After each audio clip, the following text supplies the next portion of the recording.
Kız yigit xurlanğan Ayaq asti qılınğan Ezilgen şu xalqımning Qullarını süygün baminin Her yadım asman felek Dökülgeçke kan selde Ejderhanın aksidim Vatanımni algım baminin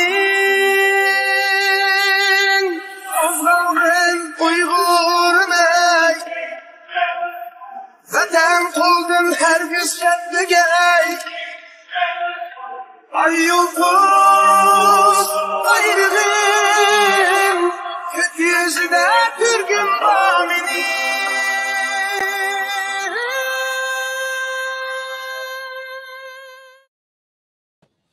Assalamu alaikum wa rahmatullahi wa barakatuh. To you brothers and sisters, we have a special episode for you on Talk is Turkestan. Make sure, before we begin, make sure you hit that subscribe button and spread this message out there. Now today, you've seen in the ad, we've got a very special guest. We've had him on before. And if you want to check out that episode, the link is in the description below. Today, we are with Mr. Ethan Gutmann. He is an American writer, researcher, author, and a senior research fellow in China Studies at the Victims of Communism Memorial Foundation, whose work has investigated surveillance and organ harvesting in China. I'd like to welcome to our stream, Ethan Gutmann. We've lost you there. Gutmann. You can hear me now? Yeah. Okay, good. So welcome back to Talk is Turkestan. How are we today? Great to be back. And back from the field too. So I'm finally back home after. Well, let's get straight into it. You've been sort of out of the country for a while now, and that will sort of lead us into our main topic. What have you been up to over the last few months? You know, this was the least exciting part of the year in some ways because I was just in Istanbul, kind of lying low for 70 days with a family who were about 3 minutes away from me. I decided to stay at an established hotel where I always stay, so I'm very predictable in my movements. That was part of the idea. And they were in the same neighborhood. This is a Kyrgyz family. The mother is Kyrgyz, the father is ethnically Kyrgyz, but grew up in East Turkestan. And the son also has a Chinese passport, and also, of course, grew up in East Turkestan as well. The family is they have an interesting history. I mean, in some ways, it's actually unremarkable. Things were going along okay, and then in 2017, he was pulled back and he was arrested, or for no apparent reason other than really being Kyrgyz, and they put him in a camp for about a year. So, actually, you could even show the child now. They were very nervous about that, a bit Asian about showing the child initially. He's a very, very good kid. He's 12 years old. Wonderful, wonderul guy. Very intelligent. He's got a very bright future ahead of him. With a backstory like that, he can go to Harvard, Yale, Princeton, his choice, as long as he studies hard. They're both interesting people. She's one of the best women I've ever met, and he is one of the most meticulous witnesses I've ever run across. I guess that's what initially caught my attention. That and the fact that he was so scared to speak to me initially. I spoke to him in Bishkek 2 years ago, and he would not. First of all, he would not allow me to bring any devices to his apartment, to his unfurnished flat where he was hiding out. And he didn't carry any devices. And I thought this showed real respect and understanding of the long arm of Chinese surveillance, which most people really don't. I mean, most people are sort of carrying around cell phones and they're poison. That's a fact. He really seemed to understand that. But it also meant that I had to spend an hour trying to persuade him that I had not been traced. Nobody was tailing me, or my daughter who was with me, and that it was safe to talk to me. And basically made the point that he'd signed many, many pledges in the camp to never speak. Everybody really has to do that, but that he was very scared to do. Could you just Sorry? explain to our audience, what does it mean when a camp detainee has to sign a pledge? Could you just go through this? Well, I mean, basically, there's a carrot aspect, a stick aspect. The stick aspect has been established through the time of the camp. In this case, with him, it included torture. It included kind of a drug therapy that he had to take every day, which had a strong reaction. He really wasn't able to use his limbs at all. So he was exempt from forced labor, for example. But that's no great treat when you're very, very sick all the time. And he was. He saw terrible things, of course. And he, as I said, he's very meticulous. So, for example, there's a rape room. He doesn't describe it as a rape room. He just describes what he saw, which was there are cameras, and he could tell you where every camera in the camp was, where exactly it was located, what brand it was, the camera was. But there was one room which did not have cameras and had unusual furniture, as he said. Okay, this was a rape room, clearly, right? He just had a quick look into it. He was never taken there, but other people were. So that's the stick. The carrot, of course, is that you want to get out. And in this case, his wife had done an amazing job lobbying for him. And probably she was given a little bit of extra leeway because she wasn't from East Turkestan. She wasn't Chinese. She was Kyrgyz. And so she found that there was somebody of Kyrgyz ethnicity who was helping to run the camp at a very high level. And she, just sort of peaches and cream and brought him apples and, whatever she could do. And she did it every day. She worked so hard. And eventually, after the year, they were able to get out and they went to Kyrgyzstan. And they were the first people across that border, apparently, in a couple of years. And so that's, and they were with their son and everything looked rosy, except then the pressure started. And that has been the subject of my study for the past couple of years, is what has been happening in Central Asia to especially Uyghurs, but also to Kazakhs, Kyrgyz, and even, well, really that's it, Kazakhs, Kyrgyz, and Uyghurs. But a lot of them have been exposed to the camp, a lot of them have come out of the camp, and a lot of them weren't in the camps at all. They were in the bazaars in these countries. I mean, you spent some time in Central Asia before Kazakhstan and other places. What are the numbers looking like, according to you, or what are the stats of the numbers of Uyghurs, Kazakhs, and Kyrgyz being extradited back into Chinese authorities? If you don't mind, I'd like to actually bring that up in my computer, which you can't see on screen, but just so I want to make sure I get it absolutely right here, because I don't like. Okay, so it was very hard to find witnesses in these countries. Okay, operating in Tajikistan in particular it's a very authoritarian state. The police are very on the lookout, and it's not that there's heavy electronic surveillance. There's not. It's just good old-fashioned informers. So, approximately 33% of the people you speak to are potential informers. And maybe it goes up to more like 50% when you're in a bazaar. All the bazaars in Tajikistan were started by the Uyghurs. They're started by the Uyghur people. They go back a long ways. They really they were the first to bring in, they were the middleman between great fabrics coming from China, but they offered them at a great price. They were good value. And so they made the bazaars famous. They gave it this was the bread and butter of the bazaars initially. And so what you're talking about is there were approximately, let's go with just the males, shall we, in Tajikistan? Because it's really more like 3,000 if you count all Uyghurs in the bazaars. So in Dushanbe, pre-2017, when we know what do you like to call it, Arslan? I don't know. The concentration camps. I don't like to call them that, but that's what they are. The concentration camps. I think that's fair. I didn't used to like to call them that either, but the more I've learned, the more I don't have problems with that expression. Okay, so when the concentration camps really get running in 2017, and Okay.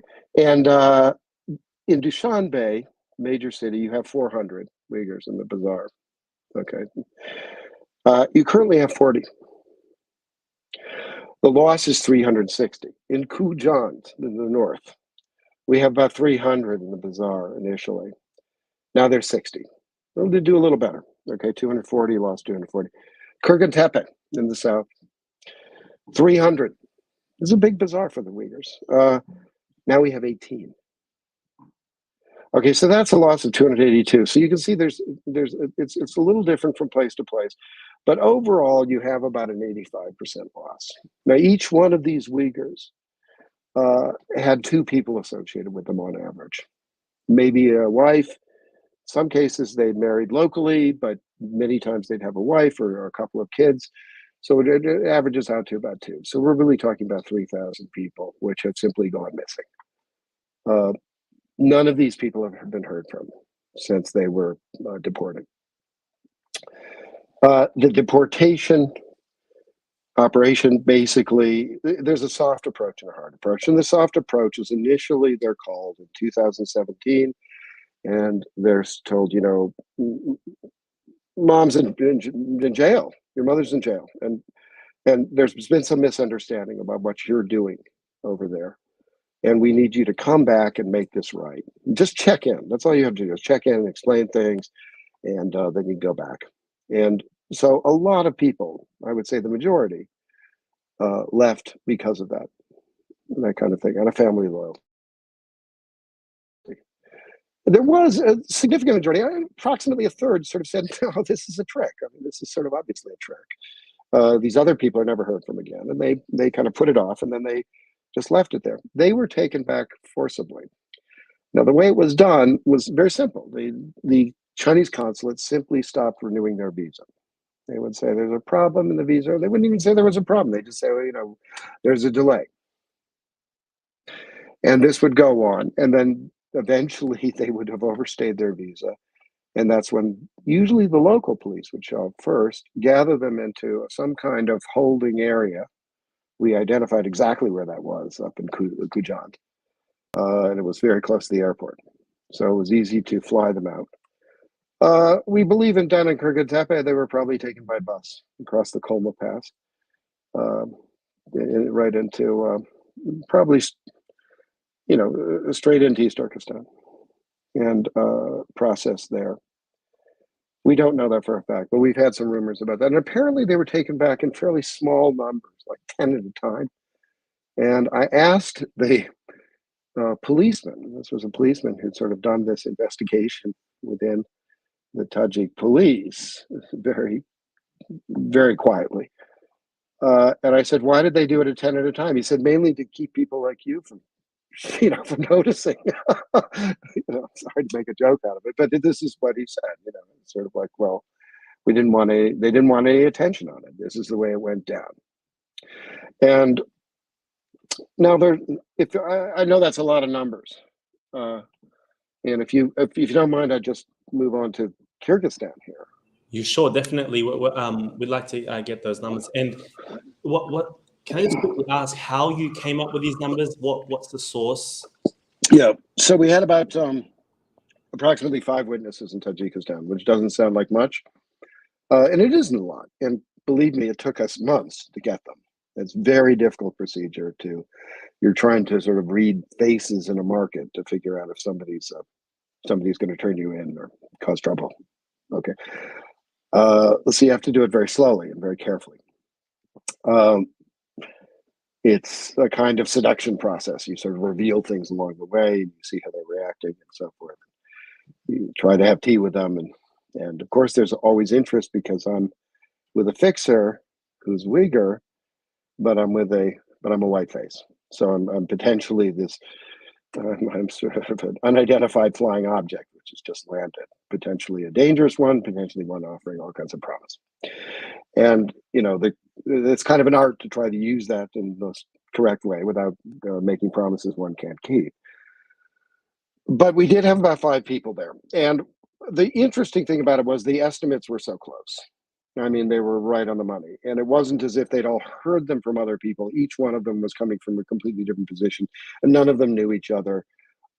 This wasn't sort of rumors that have been passed around. And most of them were in kind of in the market, but not in the bazaar exactly, which is a very good position to oversee these kinds of things.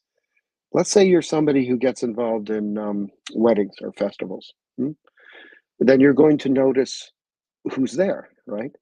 In fact, that's your customer base. And so you have to notice. And they were sometimes the most useful people in helping to make these estimates. Now, there's a lot of flesh and blood to these estimates as well. I mean, what happened to these Uyghurs? Why would some left at all? I mean, that's a huge mystery. But I was told this is really a continuity thing because they want to suggest that the bazaar is still the bazaar, right? So there's still some Uyghur products. There's still some Uyghur people there.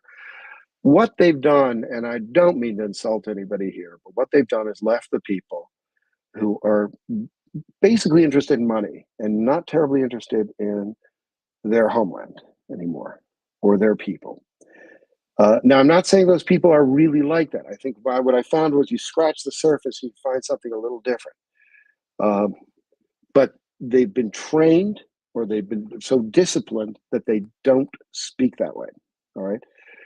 And they're very, if they're young, all they care about is money. If they're older, they're considered, they have to at least look like they're very apathetic. Maybe they look like they're an alcoholic, something like that. And then the Chinese agents tend to leave them alone. But this is an informer culture. They all inform on each other. It's a very tense situation for everybody. It's horrifying. And it's terrifying to the idea of bringing up a kid in that culture, the destruction of families and so forth. I don't know if I'm getting any of the flavor of the thing here, but it made it very challenging for the interviews initially. And over time, you build a relationship, but that took time too. And they sort of had to go through various trust methods. And of course, there was this tendency to sort of go, why don't you just pay me a lot of money and I'll sort of say whatever you want? I said, we're not Chinese. Okay, we can't do that. We won't do that. And if we were Chinese, we'd just pay you the money and you'd say whatever we want. We'd write it out for you. But we can't do that. Now, there's in Kyrgyzstan, the bazaars, very similar. Medina Bazaar, pre-2017, 3,000. Currently, about 500. Karasu, 1,000. Pre-2017, now 45. Dordoy, 400, now 35. Chameleon Bazaar, 300, now 4. Okay, so there we're talking about what I get to is about an 87% loss, about nearly 5,000 people. This is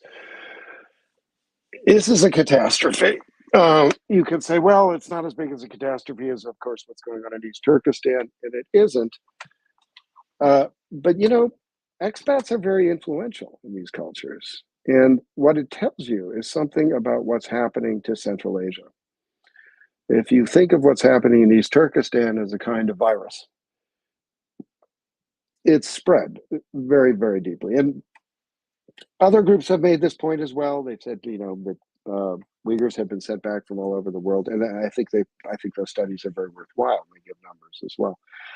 I would say that I have more confidence in these numbers because I actually looked into people's eyes and got them. And I don't think that was true with the other studies. Secondly, I would say that the effect on Central Asia is particularly strong. Now, not to say that what's happened in Pakistan isn't important too, it obviously is. Anywhere where the Belt and Road Initiative is going is having this kind of impact. This is clearly part of the process of the Belt and Road Initiative, and I think it's part of the reason behind the Belt and Road Initiative really is to take all the Uyghurs back, get them out. So we've got numbers for Kyrgyzstan and Tajikistan. Do you have any other numbers that? I would for Uzbekistan, but Uzbekistan is probably in a slightly better position. Usually there, what the Uzbeks say is, you're no longer Uyghur, you're just Uzbek now. Okay. So it is possible, I think, for them to blend in more On the other hand, Uzbekistan does not allow Uyghurs to cross those borders from Tajikistan, from Kyrgyzstan, from Kazakhstan. Okay, they make it very difficult for them to do that. But within the culture, within there's okay. Let me give an example. There's also in Kyrgyzstan, for example, there are not too far from the Karasu Bazaar in the south. You'll find pockets of Uyghur, kind of almost Uyghur dominant villages. Now, these people have been there for centuries, and they still speak Uyghur. And I had a very wonderful afternoon sitting there having plov with all the elders down by the river. There was about 30 of them, and it was fantastic. Okay, on a summer's day, just a brilliant time. It's a very different culture. It's still got the language, but even that is dying out because the tendency is for Kyrgyzstan to prevent the new generation from learning Uyghur. And I think they would just say, well, we're doing this for their own good. This is obviously a dangerous position. We don't need to put them into a difficult place.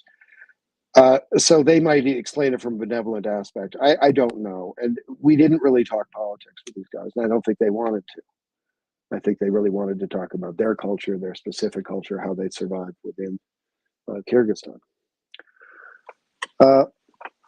So I think, this isn't a completely black and white. There was one last aspect, Kazakhstan. The Kazakhstan was the place, as you know, Arslan, it was the place where you could go if you got out of China, if you figured your way out, if you had a Kazakh wife or a Kazakh husband, you could maybe get out of the camps. After you got out of the camps, you could move over. That was already a problem. As you know, it was already under a lot of pressure, and you had that's what the whole conflict with Sergjan Bilash was about, okay? Because on one hand, he wanted to sort of support the Kazakhs there, but he didn't want to get in too much trouble with the government to some extent by defending what Uyghur interests, or what were perceived to be Uyghur interests. There was obvious sensitivity about this, not just among the government, but in the populace as well. All right, all that is true, but that was manageable, okay? And the truth is that's now looks like a golden age, because since the Troubles, whatever you want to call them, in January, okay, we have, most of the witnesses that I spoke to the year before last, when I was based in Almaty, have simply disappeared. And all that's left of them, as far as I can tell, I mean, I may be wrong, but right now, all that's left of them is my voice recording. That's it. This is a terrible thing. I thought these witnesses were relatively safe. And I'm not blaming myself, because I operated with them very, very carefully. And there was no, I had a safe house and nobody used any electronic devices in it. They're completely forbidden. And everything was put into a Faraday cage and so forth. So I don't believe I gave them out. I believe they were talking to other people, and that's fine, as well they should. But unfortunately, they were on the radar. And that was used, the two things were used as excuse. One, COVID, of course. Kazakhstan came down very hard on COVID, and let's have a zero COVID policy, and let's see who you contacted. And you see how quickly this turns into a kind of surveillance operation, right? And they used it as a cleansing period. Was what they considered cleansing. And then, of course, is the Troubles. So when you had a near revolution, suddenly they felt, the police felt empowered to go door to door, and they did. So we don't know the full damage. I was meeting, I just saw Sergjan recently, and he didn't, my sense was he didn't have a lot of information at this point, that he's really been cut off from what's taking place in Kazakhstan. Not completely, but and I find this particularly terrifying from a research standpoint, okay, not from a human rights standpoint. This is very difficult to do this research without witnesses, okay? It's we can use documents that come out of Beijing, and we can get various statistics. We can do satellite photography that's fantastic, and occasionally intercept things on forced labor, various deals that are made. for Uyghur laborers and so forth. But ultimately, you have to have this backup of the person in the field who's sort of saying, this is how it looked. This is what happened. And when you start putting them together with others, you find patterns. And you can't make this stuff up. You can't replicate it. You need it. And we're getting very, very cut off from this now. Could you speak to, I mean, we've seen the Kyrgyz family here. I saw him as well. Could you speak, obviously not many people know the background behind that. We just know that they landed here in DC. Could you speak to what obviously there's stuff going on in the background that spanned perhaps years. Could you speak to that, please? Well, I mean, as much as you can, I can. I mean, this is at the time where I'm kind of revealing a lot of what I've been doing, because I think it's important to get it out there and to kind of elicit support for this kind of work. Look, with them, it's never an easy call to help somebody. And what do you do if you're in a position where you could conceivably help? The fact is, with that family, I was impressed by them when I met them. And I was also interested in them, frankly, because they were Christians, which was unusual, highly unusual.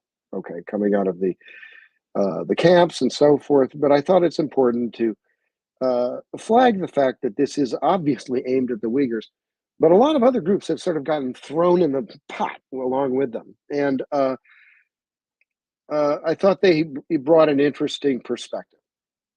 Now, what happened is, while I was coming up from Osh, I got a message through the Uyghur Christian Network, which is very small, but it exists. And they sort of said, can you talk to your old friends there?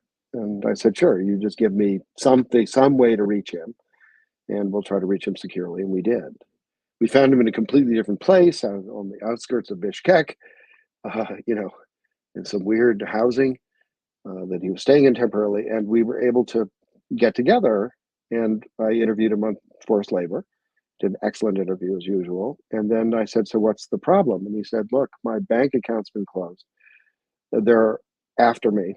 The Chinese are looking at everything we're doing. And that's why I asked you to bring no devices again. And we're doing the best we can to move from place to place. But we're really in trouble now. And my visa is up on December 17th. Well, that interview was in June or July. Okay, I think June last year. And I sort of said, well, I said, I'll try to help you. But you've got to help me. I want you to start. If you're serious about this, you're not going to be safe in Turkey.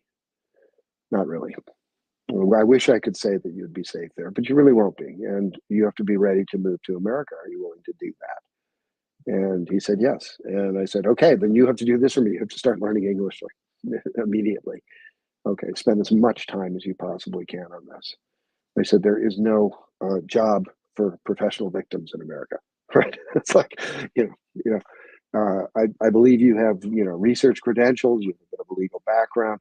With English, you speak several languages, 3 or 4, you can do amazing work.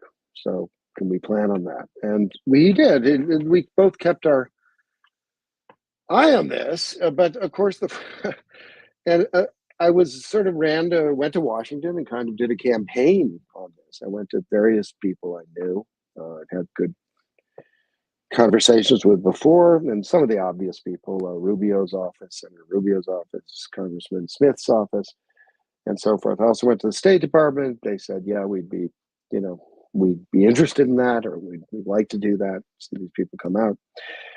But nothing was really happening, and time was ticking. And in November, I'd gotten to know Connor Healy at the Uyghur Tribunal in London. Connor Healy's from IPVM. Nobody knows what that means. But it just means basically they're a company which looks into surveillance, and they are very keen to study Chinese surveillance. And Connor Healy is one of their bright young things there. He's 25 years old, and a real genius. Connor, I called him up one night, and quite frankly, he was a little tipsy. And I said, Connor, I don't know where this is going. Christmas is coming up, and it's going to be a miserable Christmas if I just leave these people hanging. And he said, Ethan, I'll go over there. And that was great because I couldn't go over there. My fixer had been picked up by the Kazakh police and interrogated. Now, he wasn't interrogated with thumb screws or anything like that, but, it was tea. But it was not a very pleasant tea that went on for 5 hours. And where they basically said, you're an informer for us now, and all that stuff that they do, right? But all the questioning was about me. So that was it. If there's any kind of cooperation between the Kyrgyz police and the Kazakh police, I couldn't get into the country at this point in any way without being completely followed. And that would have been a potential death sentence for these guys. It would have meant the father. I could see what was going to happen. The father I call Joseph. That's his Christian name, Yosefa. And Julie, that's the wife's name, which is similar to her actual name in Kyrgyz. And Daniel, because he's Daniele. I said, I thought, Joseph's going to end up back in China. He's going to end up somewhere in East Turkestan, and he's going to be dead. Probably they'll kill him. But they'll torture him first, and they'll get everything they can out of him.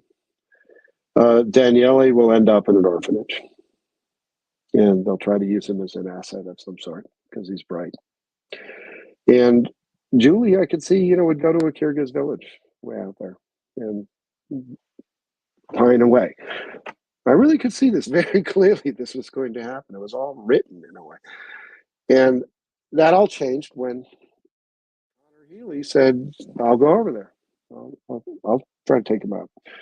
So he did that. He went over, and it was very clever what he did. He brought along a guy who had run part of the Biden administration campaign, was invited to the Biden family's Christmases. So he was kind of the ace in the hole, because that's obviously very important in Central Asia.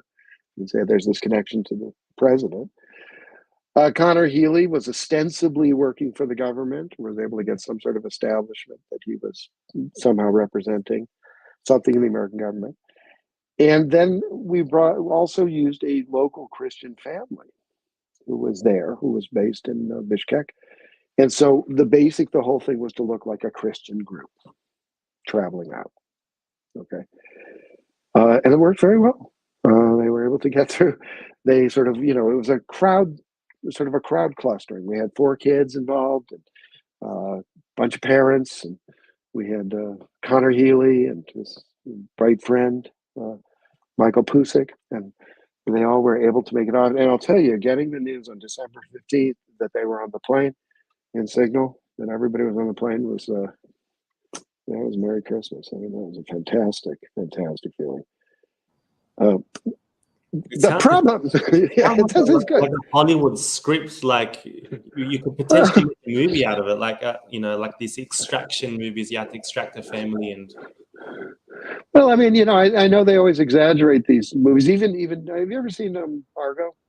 yes, I have. Okay. So Argo apparently is fairly exaggerated. They didn't chase them on the tarmac with machine guns and all that. That didn't actually happen. But they actually had the tickets all waiting for them in the airport. That's not really true. Sort of some of the key features of suspense. But yeah, I grant you, there was an element of that. I mean, Connor actually, the night they were leaving, Connor was at their apartment and they all left. He said, why don't you go say goodbye to your friends? Because it's like goodbye for life, probably. Okay. So he said goodbye to everybody. They all went out to say goodbye to their friends. It was him and Michael. They were working on arrangements, and suddenly all the lights go out. And Connor doesn't know Central Asia. He's never been there before. And he's sort of like, well, Bishkek's their second world city. Who knows? Probably the lights go out all the time. He strolls over to the window expecting to see the whole city in darkness. It's not only their apartment. It's like, oh my God, this is the moment they smash open the door, and this whole thing. And Michael hadn't seen the same movie, so he's like, what's the problem? I guess it's a fuse box. Well, it turns out he was right. It wasn't fuse box. But there was this moment of complete panic. And then it meant when they came back into candlelight in the apartment, or a few cigarette lighters being held up, they had to arrange everything, including the Turkish visas, on the way to the airport. It's not that far from the center of Bishkek to the airport. and they had to do it with very bad internet access. So Connor said it was just a horrifying experience. Not the kind you'd put in a film, maybe, but we've all been there with this kind of situation. And so I was very happy when they got into Istanbul, and then our new troubles began. And this is where the second point of Argo comes in. You see, I'm not a CIA guy, but I did relate to the CIA guy, Argo, because you remember how they're always ragging on him? They're always saying, this is a stupid idea. You're going to get us all killed. That happened to me. They were just, what are you doing, Gutmann? Why aren't we going to the United States right now? And I'm just like, well, we have to wait for this and that. And the paperwork's not fully in. And, and they're sort of like, we're in danger. And then, of course, and the Beijing Olympics was going on, and I could pretty much tell nobody was going to do anything to bring somebody over during the Beijing Olympics. Well, what happens after the Beijing Olympics? The tanks roll into Ukraine. And I was like, oh, here we go. No, we're really done. We're really done. I have no idea how long this war is going to take. And I, like anybody else, you'd have to be a refrigerator not to care about the Ukrainian refugees. Of course, but I had these other refugees to worry about, and we really didn't know what to do at that point. And then we had to kind of wage a new campaign. And Connor and me did everything we could, including we had a lot of press interest. That probably helped. So it pushed the State Department along. I think the State Department wanted to go along. They were just under some restrictions to sort of not bring anybody but a Ukrainian into the United States at that particular time. And I think then we got tied up with the DHS for a while, the Department of Homeland Security. They just took their time. And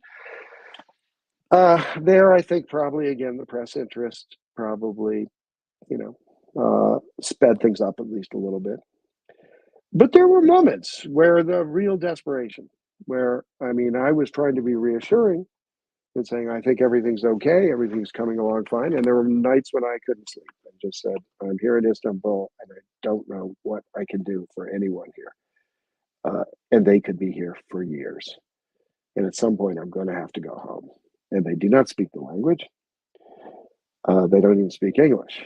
You're in the tourist sections, they don't speak English. They had this other family helping them out.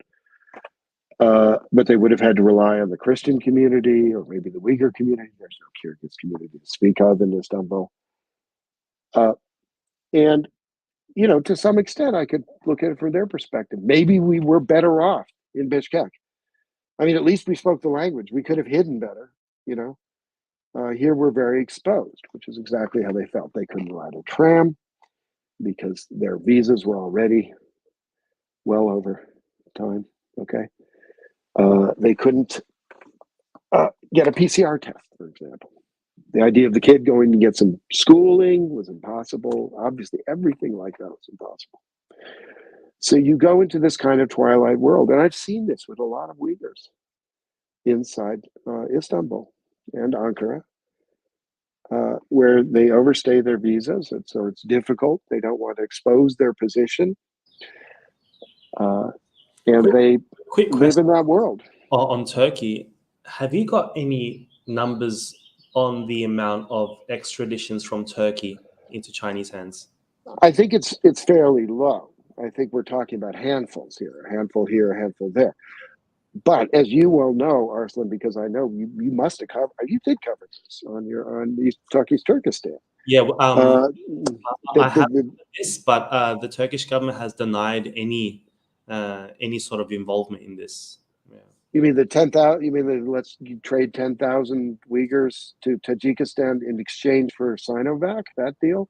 Because that was really on the table. As I understand. Yeah, that. But there were certain cases of certain individuals who were actually taken back. We have names of those individuals. Yes, and they totally denied. I have not. I've tried not to get involved in that because for a specific reason. I know that there are American assets on the ground who have taken a great interest in those cases. And I know that they've done what they can, as far as I can tell. Now, the big issue has always been those big numbers. that point where COVID really was seemingly sort of spinning out of control in Turkey. And Erdogan apparently made this kind of verbal deal that he would send 5,000 or 10,000 Uyghurs to Tajikistan, where they'd presumably be safe. Of course, they would be sent directly to East Turkestan.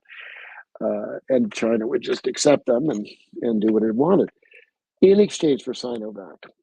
Now, that deal broke down, as I understand it, because the opposition party made a fuss, because there were local protests, which have been, constant, as you know, in Istanbul, and very visible. Okay. Having said that, as you also know, there's been those protests have been broken at times with the same usual excuses: COVID, this and that. Oh, we can't do this. This is against the order. The key thing that happens, though, is that whatever protest or whatever activism the Uyghur community could do in Turkey, they've got at least one hand tied behind their back, because so many of the people are not really there legally. That is the point. And the Chinese consulate, of course, you wouldn't want to go near the Chinese consulate. Okay, so how do you do it? How do you exactly extend your visa? It's very difficult. Okay, unless you've thought this through ahead of time. Unless you put some trouble into doing this correctly, you're not going to necessarily be legal there. And then you are going to live in this twilight world where you can't use the tram, right? And you can't rent a car. You can't do anything really.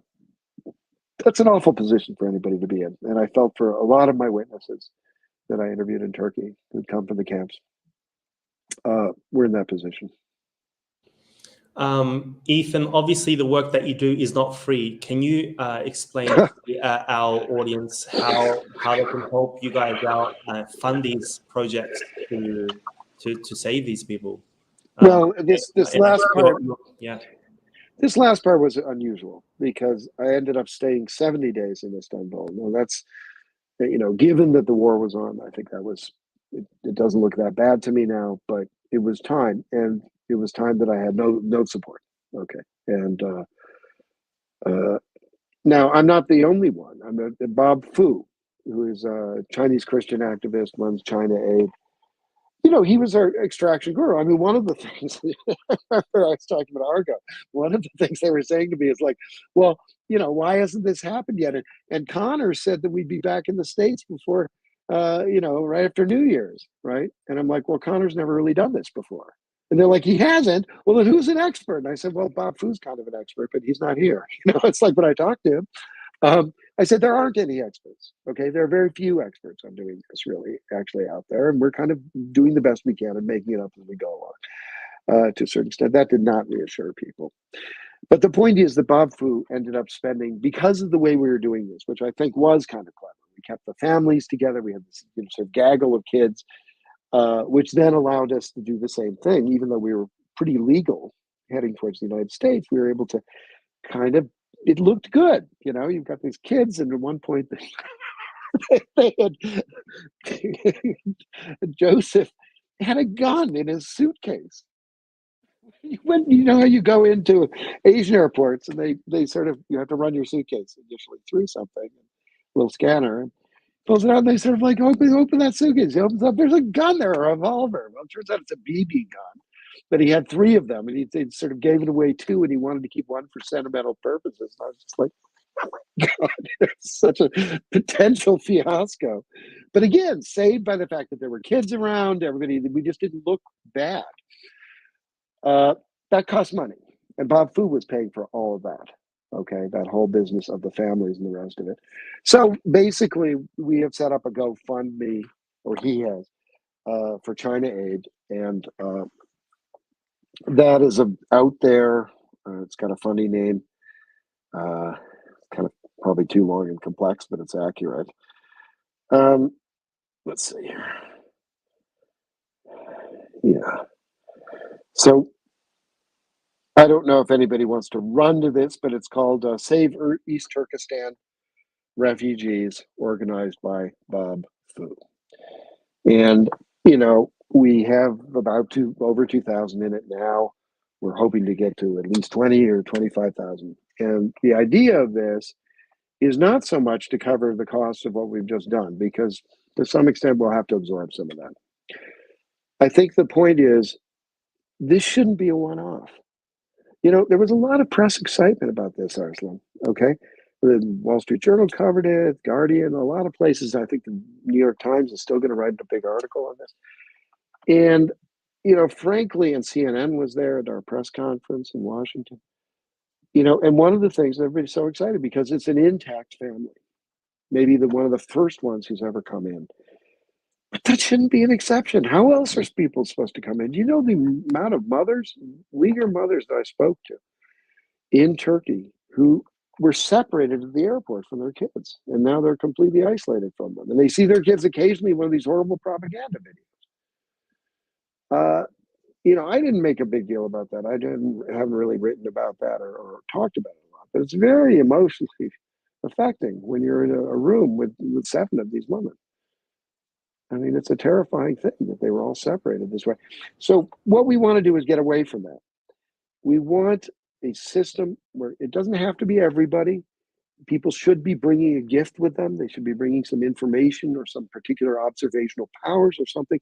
Sure, that's part of it.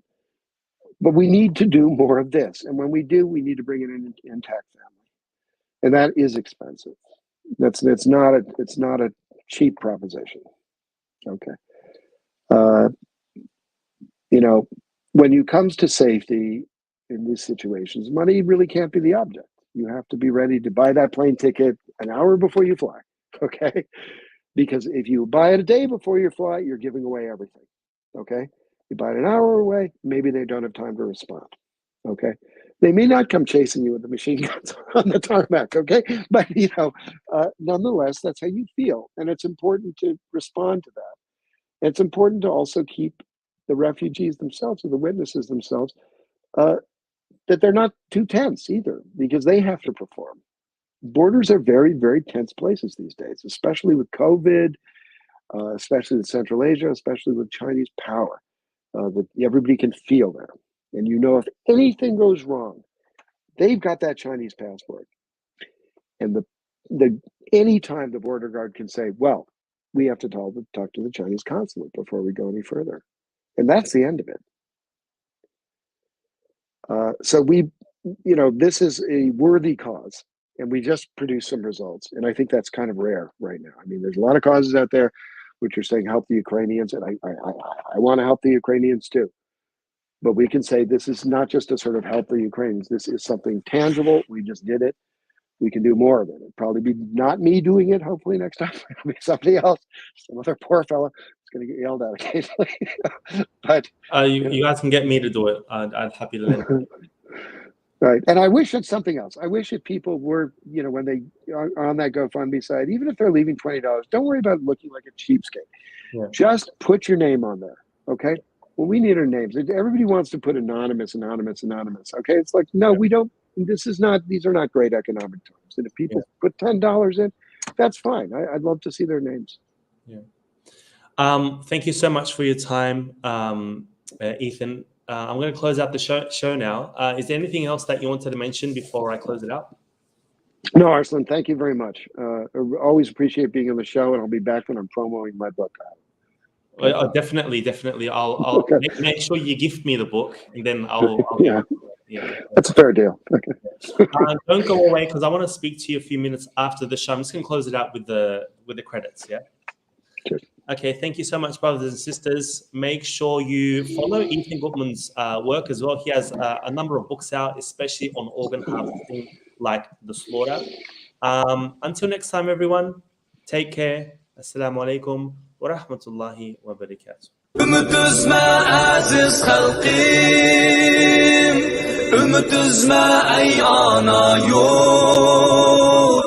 Biz atlandık bu küreşke, o yıl taştek uyuşup.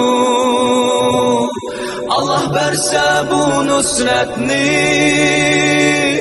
bizgilerimiz sep bulur.